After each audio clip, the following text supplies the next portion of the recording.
नमस्कार विद्यार्थियों। इन्फ्लेशन का जो टॉपिक मैंने चालू किया था उसका पार्ट थर्ड का कंटेंट ले रहे हैं।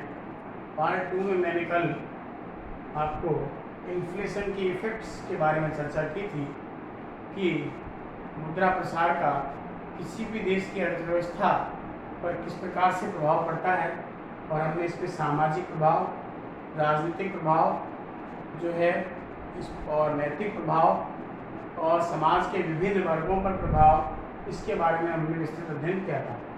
आज का जो हमारा कंटेंट है वो how to control the inflation in economy, यानी अर्थव्यवस्था में मुद्रा प्रसार को किस प्रकार से नियंत्रित किया जाता है, इसकी कौन कौन सी विधियां हैं, उसके बारे में हम चर्चा करेंगे।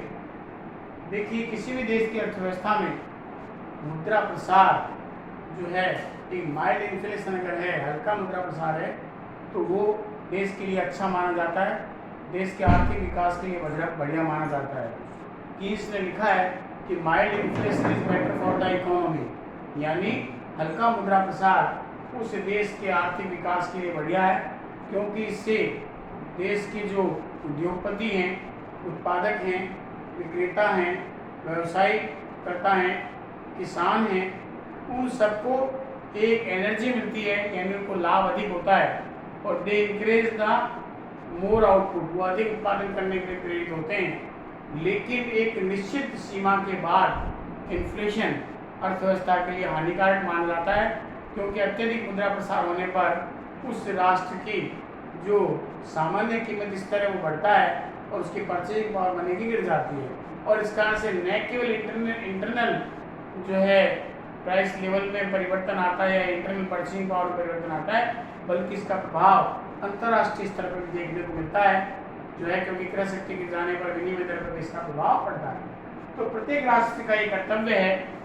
कि वह मुद्रा प्रसार पर प्रभावी नियंत्रण रखे, यानी देश की अर्थव्यवस्था में मुद्रा की मांग और पूर्ति में संतुलन बना रखे। इसके लिए अलग अलग प्रकार के उपाय किए जाते हैं, जिसे हम 3 भागों में वर्गीकृत करके अध्ययन कर सकते हैं।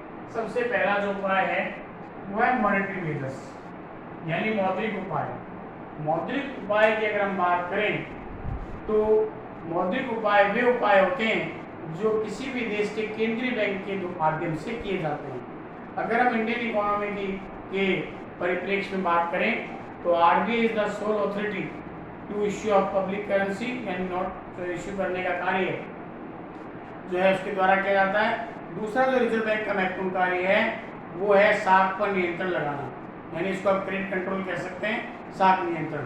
तो मौद्रिक उपाय वे उपाय होते हैं जो कि किसी भी देश के केंद्रीय बैंक के माध्यम से किए जाते हैं। अगर हम मौद्रिक उपाय को देखें तो इनको हम 3 भागों में बांट सकते हैं। पहला है reduction in the money supply.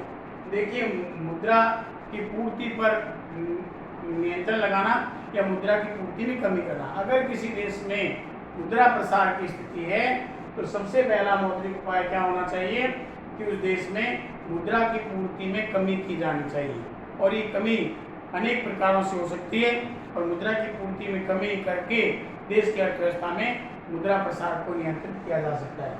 Number 2 आता है कंट्रोल और नोट इशू। देखिए, नोट इशू की जब हम बात करते हैं तो केंद्रीय बैंक ही एक ऐसा प्राधिकृत अधिकारी है जिसका नोट निर्गमन पर एकाधिकार होता है। ऐसी स्थिति में जो है, अगर देश में मुद्रा प्रसार को नियंत्रित करना है तो नए नोटों को जारी करने पर प्रतिबंध लगा देना चाहिए, नियंत्रण लगा देना चाहिए, क्योंकि जितना ज़्यादा नए नोट का निर्गमन नहीं होगा, अर्थव्यवस्था में नए नोट नहीं आएंगे, तो लोगों की मॉनेटरी इनकम नहीं बढ़ेगी, और मौद्रिक आय नहीं बढ़ने से अर्थव्यवस्था में मुद्रा प्रसार पर स्वतः ही नियंत्रण आ जाएगा। नंबर 3 आता है क्रेडिट कंट्रोल करना, साख पर नियंत्रण।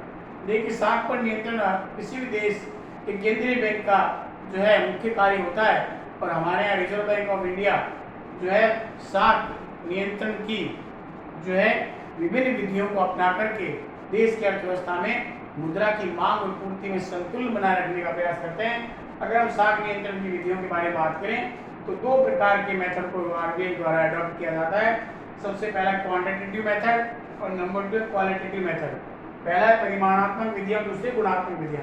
परिमाणात्मक विधियां वो विधियां होती है, वो उपाय होते हैं जिसको जो है उपाय को अपनाने पर उसका जो प्रभाव है, उसका जो इम्पैक्ट है वो संपूर्ण अर्थव्यवस्था पर आता है, जिसमें बैंक दर है, खुले बाजार की क्रियाएं हैं, चेंज इन CRR है यानी cash reserve ratio, change in SLR है यानी इंस्टीट्यूट लिक्विड रेशियो वैधानिक तरल पोषण अनुपात, इनमें परिवर्तन करके जो है परिमाणात्मक विधियों को अपनाकर संपूर्ण देश की अर्थव्यवस्था में मुद्रा की पूर्ति को प्रभावित किया जा सकता है। दूसरा आता है क्वालिटेटिव यानी गुणात्मक उपाय वे उपाय होते हैं जिसमें जो है देश में रिजर्व बैंक ऑफ इंडिया जो है जब इन उपायों को अपनाता है तो उसका प्रभाव संपूर्ण देश की अर्थव्यवस्था पर न पड़ के कुछ विशिष्ट क्षेत्रों में ही पड़ता है, जो है वो हमारे क्या कहलाते हैं, गुणात्मक विधियां जो है वो कहलाती है। इसे हम चयनात्मक साख नियंत्रण या सेलेक्टिव क्रेडिट कंट्रोल के नाम से भी जान सकते हैं। तो these are the 3 monetary measures which are adopted by the central bank of a country to control the inflation. Number 2 हमारा आता है बी पार्ट फिजिकल मेजर्स, इसको बोलते हैं राजकोषीय उपाय। राजकोषीय उपाय वे उपाय होते हैं जो देश की सरकार के द्वारा किए जाते हैं, और राजकीय उपायों में कर संबंधी उपाय जो है वो आते हैं, सार्वजनिक व्यय संबंधी उपाय इसमें आते हैं, बजट से संबंधित उपाय जो है वो इसके अंतर्गत आते हैं, ऋण संबंधी जो उपाय वो आते हैं। तो इन उपायों को हम जो इस प्रकार से स्पष्ट कर सकते हैं। सबसे पहला उपाय आता है इंक्रीजिंग टैक्सेस। अगर देश की अर्थव्यवस्था में मुद्रा प्रसार की स्थिति है तो उसे नियंत्रित करने के लिए सरकार क्या करती है, लोगों की क्रय शक्ति को छीनने का प्रयास करती है, यानी उसे पैसा लेने का प्रयास करती है। उसके लिए सबसे बढ़िया उपाय है कि वह कर लगा दे, यानी करों की दरों में वृद्धि करके। जैसे 10% कर लिया जा रहा है किसी वस्तु विशेष पर, अगर वो 20% लिया जा रहा है तो इसका मतलब है लोगों की आय कम हो जाएगी, आय का एक भाग सरकार को चुकाना पड़ेगा, और इससे अर्थव्यवस्था में मनी सप्लाई कम होने से क्या हो जाएगा, जो है मुद्रा प्रसार पर नियंत्रण किया जा सकता है। नंबर 2 आता है इम्पोजिशन इन न्यू टैक्सेस। अगर सरकार जो है पुराने करों में वृद्धि के साथ साथ कोई नए कर इंट्रोड्यूस कर दे और जिसके माध्यम से वे क्रय शक्ति को छीन लेती है जनता से, इससे क्या होता है, अर्थव्यवस्था में जो मुद्रा की पूर्ति सर्कुलेशन में वो धीरे धीरे कम हो जाती है और मुद्रा प्रसार पर प्रभावी नियंत्रण स्थापित हो जाता है। नंबर 3 जो राजकोषीय उपाय आता हुआ है कि संतुलित बजट बनाया जाना चाहिए। देखिए प्रोफेसर केस ने लिखा है कि घाटे का बजट जो है वो नहीं होना चाहिए। घाटे का बजट वो होता है जहाँ पर सरकार की आय जो है या जिसको आप प्राप्तियां कह सकते हैं वो जो है व्यय की तुलना में क्या होती है, कम होती है, इसलिए बजट घाटे का हो जाता है। और बजट घाटे का होने पर सरकार उस बजट घाटे को पूरा करने के लिए या तो अतिरिक्त पत्र मुद्रा छापती है या अन्य राष्ट्रों से या देश की जनता से ऋण लेती है, वो देश के लिए हानिकारक होता है। इसलिए पहले से ऐसा प्लान किया जाए कि बजट में खर्चे कम किए जाएं और बजट में घाटा कम से कम किया जाए और संतुलित बजट बनाने का प्रयास किया जाना चाहिए। नंबर 4 आता है इंक्रीजमेंट इन सेविंग, यानी बचतों को प्रोत्साहित करना। सरकार इस प्रकार की नीतियां अपनाए, इस प्रकार की बैंकिंग जो है सेविंग के इस प्रकार के प्लान इंट्रोड्यूस करें लोगों के लिए, ताकि लोग बचतों को प्रोत्साहित करें। बचत करने के लिए वो ज़्यादा मात्रा में जो है प्रोत्साहित हों और ज़्यादा से ज़्यादा पैसा जो है वो अलग अलग बचत नीतियों में जमा कराए, जिसके कारण से क्या होगा, इस प्रकार जमा कराने से जो लोगों की क्रय शक्ति वो बैंकों में या अन्य वित्तीय संस्थाओं में जमा हो जाएगी और मुद्रा की पूर्ति अर्थव्यवस्था में कम होने से मुद्रा प्रसार पर नियंत्रण हो जाएगा। उसके बाद है कंट्रोल इन्वेस्टमेंट, यानी प्रोडक्टिव इन्वेस्टमेंट ही किए जाए, अनप्रोडक्टिव एक्सपेंडिचर पर जो है अधिक मात्रा में रोक लगाई जाए ताकि मुद्रा की पूर्ति पर नियंत्रण किया जा सके। उसके बाद आता है रिडक्शन इन पब्लिक एक्सपेंडिचर, सरकारी व्ययों में कमी करना। अगर मुद्रा प्रसार पर सरकार नियंत्रण लगाना चाहती है तो वो अपने सार्वजनिक व्ययों में कमी करें, अपने खर्चों में कमी करें, जिससे अर्थव्यवस्था में मुद्रा की पूर्ति कम हो जाएगी। उसके बाद नंबर 7 आता है डिवैल्यूएशन ऑफ द मनी, इसको बोलते हैं अवमूल्यन।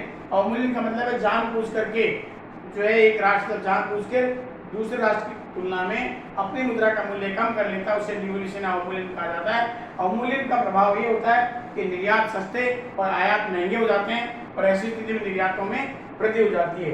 तो इस प्रकार से मुद्रा का अवमूल्यन करके भी जो है मुद्रा प्रसार पर नियंत्रण किया जा सकता है।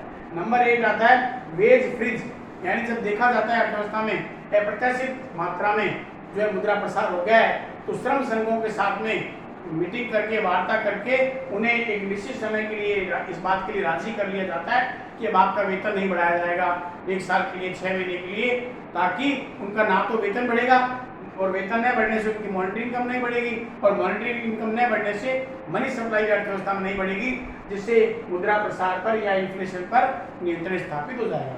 और अंतिम है हमारा अदर मेजर्स, अन्य उपाय।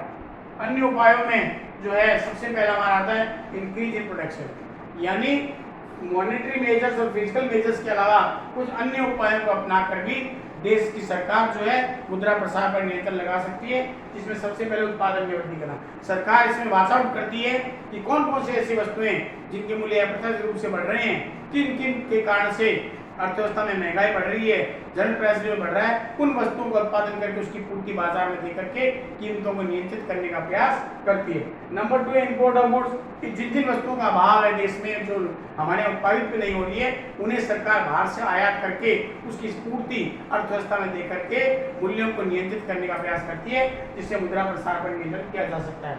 नंबर 3 आता है प्राइस कंट्रोल एंड रेशनिंग। आपको मालूम होना चाहिए कि डेमोक्रेटिक गवर्नमेंट जहाँ पर है वहाँ पर सरकार पब्लिक डिस्ट्रीब्यूशन सिस्टम यानी राष्ट्रीय व्यवस्था के माध्यम से लोगों को आवश्यक वस्तुओं की उपलब्धि करवाते हैं, उनकी कीमतों पर प्रभावी नियंत्रण रखती है। जैसे गेहूँ है, चावल है, चीनी है, मिट्टी का तेल है, गैस है, पेट्रोल है, डीजल, ऐसे जो कमोडिटी आते हैं, तो राष्ट्रीय व्यवस्था को अपना कर भी सरकार कीमतों पर नियंत्रण लगा करके मुद्रा प्रसार पर नियंत्रण कर सकती है। उसके बाद आता चेक ऑन स्पेकुलेटिव, यानी सट्टे पर रोक लगाना। जो लोग सटोरी सट्टे का कार्य करते हैं और सट्टे के कारण से वो क्या करते हैं कि अप्रत्यक्ष रूप से कीमतें बढ़ाने का प्रयास करते हैं, सरकार इस प्रकार की गतिविधियों पर रोक लगा करके मुद्रा प्रसार पर नियंत्रण लगा सकती है।